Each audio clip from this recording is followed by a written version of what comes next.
On dit souvent que la persévérance est l'une des qualités fondamentales pour pouvoir réussir dans la vie. Mais comment fait-on pour rester persévérant alors qu'on fait face à des défis, à des épreuves? Parce que la vie n'est pas toujours facile. La question de la persévérance, c'est ce que nous allons aborder dans le cadre de la capsule de ce lundi.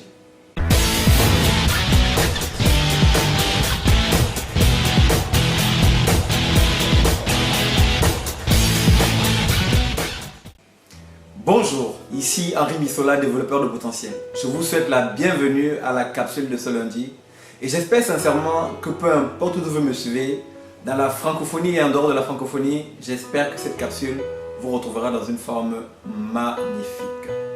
Alors ce matin, je vais discuter avec vous, partager avec vous sur le sujet de la persévérance et j'ai envie de partager avec vous quelques clés sur comment faire pour rester persévérant malgré les difficultés, malgré les obstacles.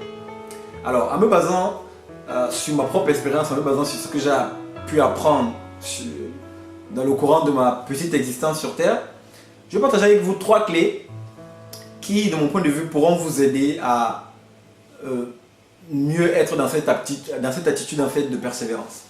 La première clé, c'est de se rappeler votre pourquoi. Il faut vous rappeler quel est votre pourquoi. Le pourquoi, c'est la raison pour laquelle vous faites les choses. Le pourquoi, c'est ce qui vous fait passer à l'action. Lorsque vous êtes conscient de votre pourquoi, il vous est plus facile de continuer à avancer en ayant les regards fixés vers l'objectif final. Mais lorsque vous n'êtes pas conscient de votre pourquoi, et lorsque votre pourquoi n'est pas suffisamment fort, il vous est plus facile de baisser les bras. Donc être conscient du pourquoi vous aide véritablement à...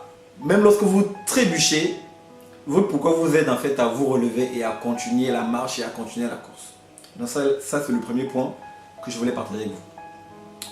Le deuxième point qui me paraît également important, c'est de continuer à poser des actions.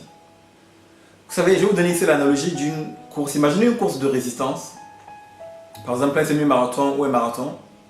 Lorsque vous courez, à un moment vous êtes fatigué parce que la course est difficile. Si vous vous arrêtez de courir, il peut être très difficile de se remettre dans la course lorsque vous vous arrêtez de courir.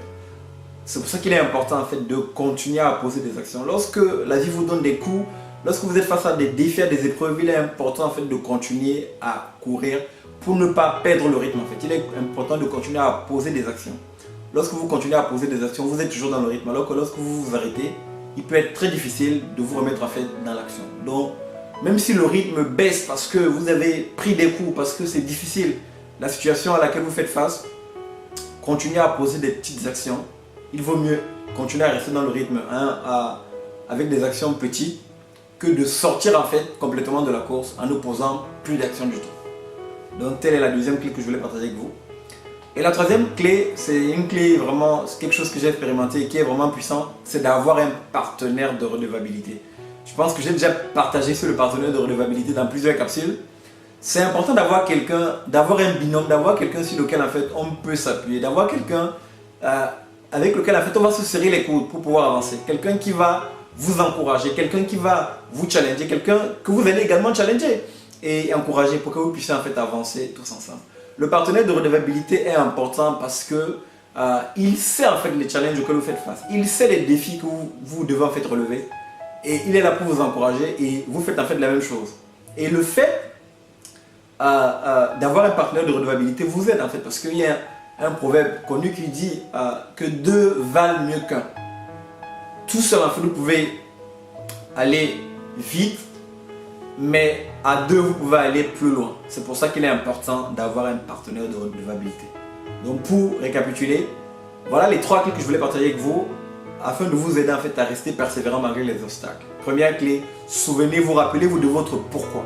Deuxième clé, restez dans la course en continuant à poser des actions. Et la troisième clé, ayez un partenaire de redevabilité avec lequel vous allez partager sur vos défis et vos challenges respectifs. Chers amis, chère communauté, prenez simplement le temps de mettre en pratique les différentes choses que je vous ai partagées. Mettez-les en pratique dans votre vie et vous verrez que vous porterez du fruit si vous le mettez en pratique de façon consistante. D'ici notre prochaine capsule, sachez que je suis sincèrement reconnaissant de vous compter encore et toujours parmi ces hommes et ces femmes qui semaine après semaine me suivent et m'encouragent à faire ce que je fais. Je vous dis merci de tout cœur. À très bientôt.